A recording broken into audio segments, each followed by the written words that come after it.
வணக்கம். தந்தையின் பாட்காஸ்ட் செய்திகளை வாசிப்பது மார்ஷல். முதலில் தலைப்புச் செய்திகள்.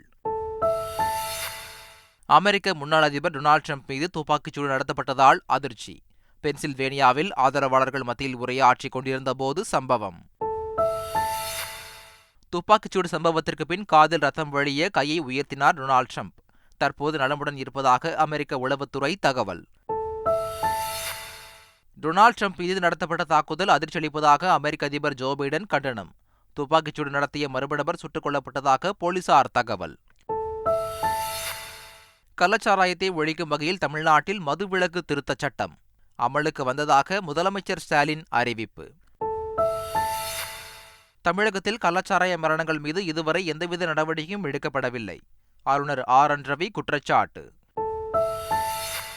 நாடு முழுவதும் 13 சட்டப்பேரவை தொகுதிகளில் நடைபெற்ற இடைத்தேர்தலில் இந்தியா கூட்டணி 10 இடங்களில் வெற்றி. விக்கிரவாண்டி இடைத்தேர்தலில் திமுக வேட்பாளர் அன்னியூர் சிவா 67,257 வாக்குகள் வித்தியாசத்தில் வெற்றி. சென்னையை அடுத்த ஆவடியில் உள்ள ஒரு தியேட்டரில் காலாவதியான பப்ஸ், பாப்கார்ன் விற்கப்பட்டதாக புகார். ரசிகர்கள் திடீர் ஆர்ப்பாட்டத்தால் படம் பாதியில் நிறுத்தம். திரையரங்கு மேலாளர் கைது. பிரபல தொழிலதிபர் முகேஷ் அம்பானியின் மகன் ஆனந்த் அம்பானி ராதிகா மெர்ச்சன்ட் திருமண வைபவம். சுப ஆசீர்வாத் நிகழ்ச்சியில் பிரதமர் மோடி மற்றும் பிரபலங்கள் பங்கேற்பு. கோவையில் நடந்த TNPL லீக் போட்டியில் திருப்பூர் அணி வெற்றி. மதுரை அணியை வீழ்த்தி அசத்தல். இனி விரிவான செய்திகள். அமெரிக்காவில் நடைபெற்ற பிரச்சாரக் கூட்டத்தில் மர்ம நபர் துப்பாக்கியால் சுட்டதில் முன்னாள் அதிபர் டிரம்ப் வலது காதில் பலத்த காயம் ஏற்பட்டு ரத்தம் சொட்டியது. அமெரிக்க அதிபர் தேர்தலில் டிரம்ப் மீண்டும் போட்டியிடுகிறார். இதையொட்டி அமெரிக்காவின் பென்சில்வேனியா மாகாணத்தில் உள்ள பட்லர் நகரில் நடைபெற்ற தேர்தல் பிரச்சாரக் கூட்டத்தில் டிரம்ப் கலந்து கொண்டு பேசினார். அப்போது மேடையின் பின்னால் அமர்ந்திருந்த கூட்டத்தில் இருந்து மர்ம நபர் சரமாரியாக துப்பாக்கியில் சுட்டதாக கூறப்படுகிறது. இதனால் அங்கிருந்தவர்கள் அச்சமடைந்த நிலையில் பதற்றமடைந்த டிரம்ப் கீழே குனிந்து அமர்ந்து கொண்டார். உடனடியாக அவரது பாதுகாவலர்கள் சூழ்ந்து கொண்டு டிரம்பை அணைத்தபடி பாதுகாப்பாக அழைத்துச் சென்றனர். அப்போது டிரம்பின் வலது காதில் ரத்தம் சொட்டியது. அவர் உடனடியாக வாகனங்கள் புடைசூழ பாதுகாப்பாக அழைத்துச் செல்லப்பட்டார். இந்த சம்பவத்தால் அங்கு பெரும் பரபரப்பு ஏற்பட்டது. அமெரிக்க போலீசார் இது டிரம்பை கொல்ல நடைபெற்ற முயற்சியா என தீவிர விசாரணை நடத்தி வருகின்றனர். டிரம்ப் தற்போது நலமுடன் இருப்பதாக அமெரிக்க உளவுத்துறை அதிகாரிகள் தெரிவித்துள்ளனர். இதனிடையே டொனால்டு டிரம்ப் மீது நடத்தப்பட்ட தாக்குதல் அதிர்ச்சி அளிப்பதாகவும் கண்டிக்கத்தக்கது என்றும் அமெரிக்க அதிபர் ஜோ பைடன் தெரிவித்துள்ளார். இந்நிலையில் துப்பாக்கிச்சூடு நடத்திய மர்ம நபர் சுட்டுக் கொல்லப்பட்டதாக அமெரிக்க போலீசார் தெரிவித்துள்ளனர். புதிய தமிழ்நாடு மதுவிலக்கு திருத்தச் சட்டம் அமலுக்கு வந்துவிட்டதாக முதலமைச்சர் ஸ்டாலின் அறிவித்துள்ளார். கள்ளக்குறிச்சி விஷச்சாராய உயிரிழப்புகளை தொடர்ந்து மதுவிலக்கு சட்டத்தில் திருத்தங்கள் மேற்கொள்ளப்பட்டு கடந்த மாதம் 29ஆம் தேதி சட்டப்பேரவையில் நிறைவேற்றப்பட்டது. இந்த மசோதாவிற்கு கடந்த 11ஆம் தேதி ஆளுநர் ஒப்புதல் அளித்துவிட்ட நிலையில் சட்டத்திருத்த விவரங்கள் அரசிதழில் வெளியிடப்பட்டுள்ளன. அதன்படி இறப்பை ஏற்படுத்தும் குற்றம் நடந்தால் ஆயுட்காலத்திற்கு சிறை தண்டனையோடு 10 லட்சம் ரூபாய் அபராதம் என தண்டனை கடுமையாக்கப்பட்டுள்ளது.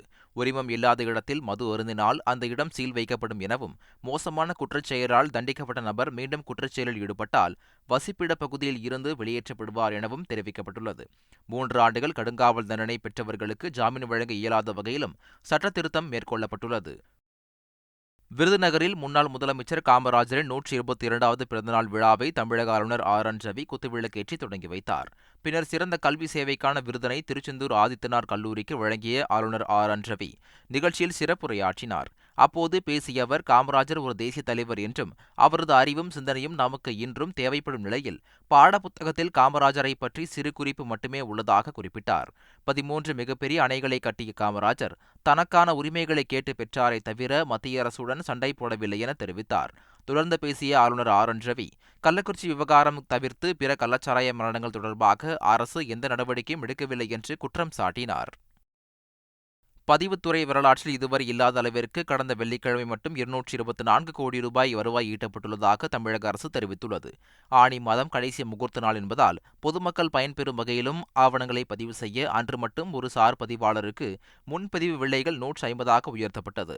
இதன் மூலம் கடந்த வெள்ளிக்கிழமை மட்டும் 20,310 ஆவணங்கள் பதிவு செய்யப்பட்டு அதன் மூலம் பதிவுத்துறை வரலாற்றில் இதுவரை இல்லாத அளவிற்கு ஒரே நாளில் 224 கோடியே 26 லட்சம் ரூபாய் வருவாய் ஈட்டப்பட்டுள்ளதாக பதிவுத்துறை தலைவர் தெரிவித்துள்ளார்.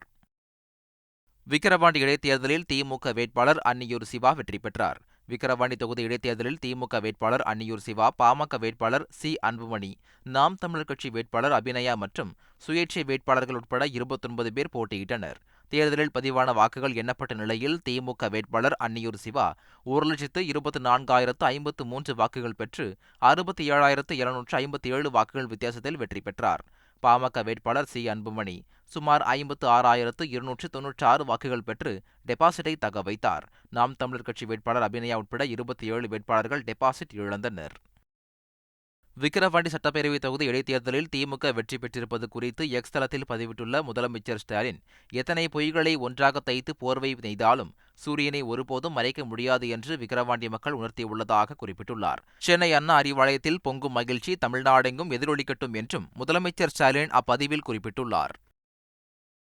விக்கிரவாண்டி இடைத்தேர்தலில் பாமகவிற்கே உண்மையான வெற்றி கிடைத்துள்ளதாக அக்கட்சியின் நிறுவனர் ராமதாஸ் தெரிவித்துள்ளார். இது தொடர்பாக அவர் வெளியிட்ட அறிக்கையில், இடைத்தேர்தலில் வாக்காளர்களுக்கு பணம், தங்க மூக்குத்தி, மது என சுமார் 250 கோடி ரூபாய் செலவழித்து திமுக தற்காலிக வெற்றி பெற்றுள்ளதாக குற்றம் சாட்டியுள்ளார். இதனிடையே தமிழக தலைமை தேர்தல் அதிகாரி ராஜினாமா செய்ய வேண்டும் என பாமக தலைவர் அன்புமணி ராமதாஸ் காட்டமாக விமர்சித்துள்ளார். பிரான்ஸ் நாட்டின் மக்களாட்சி தினத்தையொட்டி புதுச்சேரியில் மின்விளக்குகளை கையில் ஏந்தியபடி ஊர்வலம் நடைபெற்றது.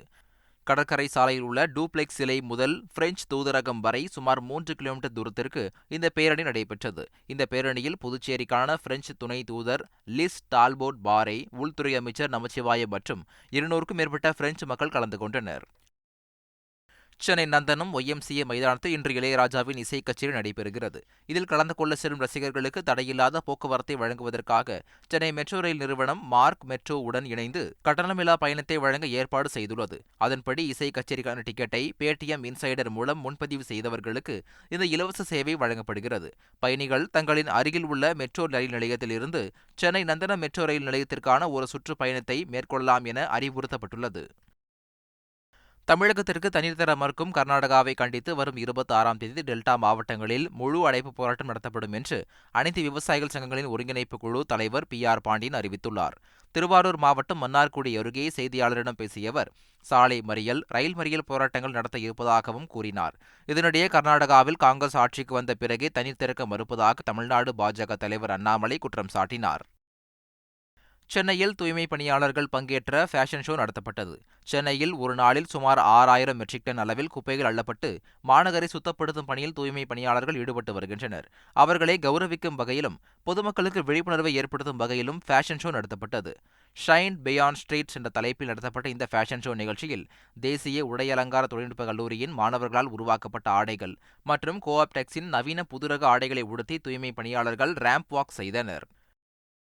நீலகிரி அருகே தேவர் சோலை பேரூராட்சிக்குட்பட்ட கிராமங்களில் காட்டு யானைகள் முகாமிட்டுள்ளன. இதனால் அப்பகுதி மக்கள் அச்சமடைந்துள்ளனர். இந்நிலையில் பொதுமக்கள் யாரும் வெளியே வர வேண்டாம் எனவும் எச்சரிக்கையுடன் இருக்க வேண்டும் எனவும் வனத்துறையினர் ஒலிபெருக்கி மூலம் அறிவுறுத்தியுள்ளனர்.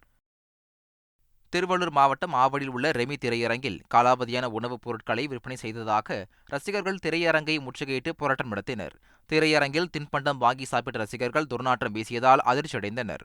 பாப்கார்ன், சீஸ் உள்ளிட்டவை காலாவதியான தேதிக்கு பின்பும் விற்கப்பட்டது குறித்து திரையரங்க நிர்வாகத்திடம் கேட்டபோது சரியான பதில் தரவில்லை என்று கூறி அதிர்ச்சியடைந்த ரசிகர்கள் திரையரங்கை முற்றுகையிட்டு போராட்டம் நடத்தினர். இதனால் பரபரப்பு ஏற்பட்டது. இந்நிலையில் அங்கு திரையிடப்பட்ட இந்தியன் 2 படம் நிறுத்தப்பட்டு 20 நிமிடம் ஆன நிலையில் அனைவருக்கும் டிக்கெட்டிற்கான பணம் திருப்பி அளிக்கப்பட்டது. மேலும் தகவல் அறிந்து வந்த காவல்துறையினர் மேலாளரை விசாரணைக்கு அழைத்துச் சென்றனர்.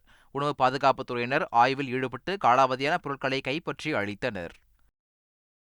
திருத்தணி அருகே காரும் சரக்கு ஆட்டோவும் நேருக்கு நேர் மோதிய விபத்தில் 3 வயது குழந்தை பரிதாபமாக உயிரிழந்தது. திருப்பதியைச் சேர்ந்த அனில் அஞ்சலி தம்பதியர் தங்களது 3 வயது குழந்தை சூர்யாவை சென்னையில் உள்ள மருத்துவமனையில் சிகிச்சைக்கு அனுமதிப்பதற்காக காரில் அழைத்துச் சென்றனர். திருத்தணியை அடுத்த லட்சுமாபுரம் அருகே கார் சென்று கொண்டிருந்த போது எதிரே வந்த சரக்கு ஆட்டோவுடன் நேருக்கு நேர் மோதி விபத்துக்குள்ளானது. இதில் காரில் பயணம் செய்த 4 பேர் மற்றும் ஆட்டோ ஓட்டுநர் படுகாயமடைந்தனர். மேல் சிகிச்சைக்காக திருவள்ளூர் அரசு மருத்துவமனையில் அனுமதிக்கப்பட்டிருந்த குழந்தை சூர்யா சிகிச்சை பலனின்றி உயிரிழந்தது. விழுப்புரம் மாவட்டம் பானூர் அருகே விவசாய நிலத்தில் அறுந்து கிடந்த மின்சார கம்பியால் 2 பெண்கள் உயிரிழந்த சம்பவம் சோகத்தை ஏற்படுத்தியுள்ளது. வானூரை அடுத்த புளிச்சப்பள்ளம் கிராமத்தைச் சேர்ந்த சேகர் என்பவர் தனது விவசாய நிலத்தை சுற்றி கம்பி வேலி அமைத்துள்ளார். இந்நிலையில் இரவு பெய்த கனமழையால் மின்கம்பி அறுந்து இரும்பு வேலி மீது விழுந்துள்ளது. இதை அறியாமல் வேலைக்கு சென்ற வீரம்மாள், சத்தியவேணி ஆகியோர் இரும்பு வேலியை தொட்டபோது மின்சாரம் தாக்கி சம்பவ இடத்திலேயே உயிரிழந்தனர். தகவல் அறிந்து சென்று உடல்களை மீட்ட காவல்துறையினர் வழக்கு பதிவு செய்து விசாரணை நடத்தி வருகின்றனர். இதனிடையே மின்கம்பி அறுந்து கிடந்தது குறித்து தகவல் தெரிவிக்க தொடர்பு கொண்டபோது மின்துறையினர் தொலைபேசி அழைப்புகளை எடுக்கவில்லை என கிராம மக்கள் குற்றம் சாட்டியுள்ளனர். சென்னை உயர்நீதிமன்ற நீதிபதி வீட்டில் பணிபுரிந்து வந்த காவலர் விமல்ராஜ் ரயில் முன் பாய்ந்து தற்கொலை செய்து கொண்ட சம்பவம் பெரும் அதிர்ச்சியை ஏற்படுத்தியுள்ளது. சேலம் மாவட்டத்தைச் சேர்ந்த 25 வயதான விமல்ராஜ் மந்தைவெளி ரயில் நிலையத்திற்கும் பசுமை வழிச்சாலை ரயில் நிலையத்திற்கும் இடையே ரயில் முன் பாய்ந்து தற்கொலை செய்து கொண்டார். தற்கொலைக்கான காரணம் குறித்து அபிராமபுரம் போலீசார் விசாரணை நடத்தி வருகின்றனர். சிதம்பரத்தில் 60 லட்சம் மதிப்புள்ள திருட்டு நகைகளை வாங்கி உருக்கிய 3 பேரை போலீசார் கைது செய்தனர். காசுகடை தெருவில் நகைக்கடையை நடத்தி வரும் முருகன், அவரது கடையில் வேலை பார்த்த மோகன் பாபு, சிவக்குமார் ஆகியோரை ஈரோடு போலீசார் கைது செய்தனர். இதை அறிந்த அப்பகுதி நகைக்கடை சங்கத்தினர் மேலரத வீதியில் சாலை மறியல் போராட்டத்தில் ஈடுபட்டனர். தங்களிடம் அனுமதி பெற்ற பின்னரே நகைக்கடை உரிமையாளரை கைது செய்திருக்க வேண்டும் என கூறி போலீசாரிடம் வாக்குவாதத்தில் ஈடுபட்டனர். இதனால் அரை மணி நேரத்திற்கு போக்குவரத்து பாதிப்பு ஏற்பட்டது. போலீசாரின் பேச்சுவார்த்தைக்கு பின்னர் சாலை மறியல் கைவிடப்பட்டது. நீலகிரி மாவட்டம் குன்னூர் சிம்ஸ் பூங்கா பழப்பண்ணையில் மருத்துவ குணம் கொண்ட ஜப்பான் நாட்டின் தேசிய பழமான பெர்சிமன் பழத்தின் சீசன் தொடங்கியுள்ளது. குன்னூர் தட்பவெப்ப நிலையில் மட்டும் வளரக்கூடியது. இந்த பழங்களின் விற்பனை இந்த மாத இறுதியில் குன்னூர் பழப்பண்ணையில் தொடங்கும் என்பதால் அங்கு நேரடியாக வந்து பொதுமக்கள் வாங்கிச் செல்லலாம் என தோட்டக்கலைத்துறை அதிகாரிகள் தெரிவித்துள்ளனர். ஒடிசா மாநிலம் புரி ஜெகநாதர் கோவில் தேர் திருவிழாவை ஒட்டி கோவையில் இஸ்கான் அமைப்பு சார்பில் தேரோட்டம் நடத்தப்பட்டது. இதில் ஆயிரக்கணக்கான பக்தர்கள் தேரை வடம் பிடித்து இழுத்துச் சென்றனர். ஒப்பனக்கார வீதி பகுதியில் தேர் சென்றபோது அத்தர் ஜமாத் பள்ளிவாசல் இஸ்லாமியர்களும் இஸ்கான் அமைப்பினர் மரியாதை நிமித்தமாக சால்வையை அணிவித்து இனிப்புகள் வழங்கி பரஸ்பரம் அன்பை பகிர்ந்து கொண்டனர். நாடு முழுவதும் 13 சட்டப்பேரவை தொகுதிகளில் நடைபெற்ற இடைத்தேர்தலில் இந்தியா கூட்டணி 10 இடங்களில் வெற்றி பெற்றுள்ளது. மேற்குவங்க மாநிலத்தில் 4 தொகுதிகளில் திரிணாமுல் காங்கிரஸ் கட்சி வெற்றி பெற்றது. பாஜக ஆட்சி செய்யும் உத்தரகாண்டில் மங்களூரு, பத்ரிநாத் சட்டப்பேரவை தொகுதிகளில் காங்கிரஸ் வெற்றி பெற்றது. தமிழ்நாட்டில் விக்கிரவாண்டி தொகுதியில் திமுக வெற்றி பெற்றது. இதேபோல் பஞ்சாபில் ஜலந்தர் மேற்கு இடைத்தேர்தலில் ஆம் ஆத்மி கட்சி வெற்றி பெற்றது. 13 சட்டப்பேரவை தொகுதிகளில் நடைபெற்ற இடைத்தேர்தலில் 10 தொகுதிகளில் இந்தியா கூட்டணியும் 2 தொகுதிகளில் பாஜகவும் வெற்றி பெற்றுள்ளது. ஒரு தொகுதியில் சுயேட்சை வேட்பாளர் வெற்றி பெற்றுள்ளார். தொழிலதிபர் முகேஷ் அம்பானியின் இளைய மகன் ஆனந்த் அம்பானி ராதிகாவின் திருமணம் பிரம்மாண்டமாக நடைபெற்றது. இதையொட்டி மும்பையில் உள்ள ஜியோ வேர்ல்டு கன்வென்ஷன் மையத்தில் நடைபெற்ற சுப ஆசீர்வாத நிகழ்ச்சியில் பிரதமர் மோடி, அரசியல் தலைவர்கள் உட்பட ஏராளமான விஐபிகள் கலந்து கொண்டனர். பிரதமர் மோடி மணமக்களுக்கு வாழ்த்து தெரிவித்தார். முன்னாள் குடியரசுத் தலைவர் ராம்நாத் கோவிந்த், ஆந்திர முதல்வர் சந்திரபாபு நாயுடு, மூத்த அரசியல் தலைவர்கள் கமல்நாத், சரத்பவார் ஆகியோரும் ஆன்மீக தலைவர்களான துவாரகா மற்றும் ஜோதிடர் மட சங்கராச்சாரியர்கள் கலந்து கொண்டு மணமக்களை ஆசீர்வதித்தனர். இதேபோல் முன்னணி திரையுலக பிரபலங்கள் சச்சின் டெண்டுல்கர், தோனி, சானியா மிர்சா உள்ளிட்ட விளையாட்டு வீரர்கள், பல்வேறு நாடுகளில் வந்திருந்த சிறப்பு விருந்தினர்கள் மணமக்களை வாழ்த்தினர். போலி ஆவணம் மூலம் புதுச்சேரியில் கார் பதிவு செய்ததாக தம் மீது தொடரப்பட்ட வழக்கு தொடர்பாக மத்திய இணையமைச்சரும் நடிகருமான சுரேஷ் கோபி கேரள உயர்நீதிமன்றத்தில் சீராய்வு மனு தாக்கல் செய்துள்ளார். கடந்த 2010ஆம் ஆண்டு சொகுசு கார் ஒன்றை வாங்கிய சுரேஷ் கோபி அதனை புதுச்சேரியில் பதிவு செய்து கேரளாவில் பயன்படுத்தி வந்தார். இந்நிலையில் புதுச்சேரியில் போலி ஆவணம் மூலம் சுரேஷ் கோபி கார் பதிவு செய்துள்ளதாகவும் இதன் மூலம் கேரள அரசுக்கு 3,60,000 நஷ்டம் ஏற்பட்டுள்ளதாக கூறி குற்றப்பிரிவு போலீசார் வழக்கு பதிவு செய்திருந்தது குறிப்பிடத்தக்கது. தெற்கு காசாவின் கான் யூனிஸ் பகுதியில் இஸ்ரேல் ராணுவம் நடத்திய தாக்குதலில் 71 பாலஸ்தீனியர்கள் கொல்லப்பட்டனர். 280க்கும் மேற்பட்டோர் படுகாயமடைந்தனர். இடம்பெயர்ந்த மக்கள் தற்காலிகமாக வசித்து வந்த பகுதியில் இந்த தாக்குதல் நடத்தப்பட்டது. இதில் 10 குடியிருப்புகள் உள்ளிட்ட பொருட்கள் தீயில் எரிந்து கருகின. ஹமாஸ் அமைப்பை சேர்ந்த முக்கிய நபரை குறிவைத்து இந்த தாக்குதல் நடத்தப்பட்டதாக இஸ்ரேல் ராணுவம் தெரிவித்த நிலையில் அதில் முகமது டைஃப் என ஹமாஸ் தளபதி கொல்லப்பட்டதாகவும் கூறப்படுகிறது. இஸ்ரேல் ராணுவ தாக்குதலால் கான் யூனிஸ் பகுதி கலவர பூமியாக காட்சியளிக்கிறது. கோவையில் நடைபெற்ற டிஎன்பிஎல் கிரிக்கெட் போட்டியில் திருப்பூர் அணி வெற்றி பெற்றது. மதுரை மற்றும் திருப்பூர் அணிகள் மோதிய இப்போட்டியில் டாஸ் வென்ற திருப்பூர் அணி முதலில் ஃபீல்டிங்கை தேர்வு செய்தது. இதையடுத்து பேட்டிங் செய்த மதுரை அணி நிர்ணயிக்கப்பட்ட 20 ஓவர்களில் 9 விக்கெட் இழப்பிற்கு 156 ரன்களை குவித்தது. பின்னர் விளையாடிய திருப்பூர் அணி 18.2 ஓவர்களில் 6 விக்கெட் இழப்பிற்கு 157 ரன்கள் எடுத்து வெற்றி பெற்றது. மீண்டும் தலைப்புச் செய்திகள். அமெரிக்க முன்னாள் அதிபர் டொனால்டு டிரம்ப் மீது துப்பாக்கிச்சூடு நடத்தப்பட்டதால் அதிர்ச்சி. பென்சில்வேனியாவில் ஆதரவாளர்கள் மத்தியில் உரையாற்றிக் கொண்டிருந்த போது சம்பவம். துப்பாக்கிச்சூடு சம்பவத்திற்கு பின் காதில் ரத்தம் வழிய கையை உயர்த்தினார் டொனால்டு டிரம்ப். தற்போது நலமுடன் இருப்பதாக அமெரிக்க உளவுத்துறை தகவல். டொனால்டு டிரம்ப் மீது நடத்தப்பட்ட தாக்குதல் அதிர்ச்சியளிப்பதாக அமெரிக்க அதிபர் ஜோ பைடன் கண்டனம். துப்பாக்கிச்சூடு நடத்திய மர்ம நபர் சுட்டுக் கொல்லப்பட்டதாக போலீசார் தகவல். கள்ளச்சாராயத்தை ஒழிக்கும் வகையில் தமிழ்நாட்டில் மதுவிலக்கு திருத்தச் சட்டம் அமலுக்கு வந்ததாக முதலமைச்சர் ஸ்டாலின் அறிவிப்பு. தமிழகத்தில் கள்ளச்சாராய மரணங்கள் மீது இதுவரை எந்தவித நடவடிக்கையும் எடுக்கப்படவில்லை. ஆளுநர் ஆர் என் ரவி குற்றச்சாட்டு. நாடு முழுவதும் 13 சட்டப்பேரவை தொகுதிகளில் நடைபெற்ற இடைத்தேர்தலில் இந்தியா கூட்டணி 10 இடங்களில் வெற்றி. விக்கிரவாண்டி இடைத்தேர்தலில் திமுக வேட்பாளர் அன்னியூர் சிவா 67,257 வாக்குகள் வித்தியாசத்தில் வெற்றி. சென்னையை அடுத்த ஆவடியில் உள்ள ஒரு தியேட்டரில் காலாவதியான பப்ஸ், பாப்கார்ன் விற்கப்பட்டதாக புகார். ரசிகர்கள் திடீர் ஆர்ப்பாட்டத்தால் படம் பாதியில் நிறுத்தம், திரையரங்கு மேலாளர் கைது. பிரபல தொழிலதிபர் முகேஷ் அம்பானியின் மகன் ஆனந்த் அம்பானி, ராதிகா மெர்ச்சன்ட் திருமண வைபவம். சுப ஆசீர்வாத் நிகழ்ச்சியில் பிரதமர் மோடி மற்றும் பிரபலங்கள் பங்கேற்பு. கோவையில் நடந்த TNPL லீக் போட்டியில் திருப்பூர் அணி வெற்றி. மதுரை அணியை வீழ்த்தி அசத்தல். இத்துடன் பாட்காஸ்ட் செய்திகள் நிறைவு பெறுகின்றன. வணக்கம்.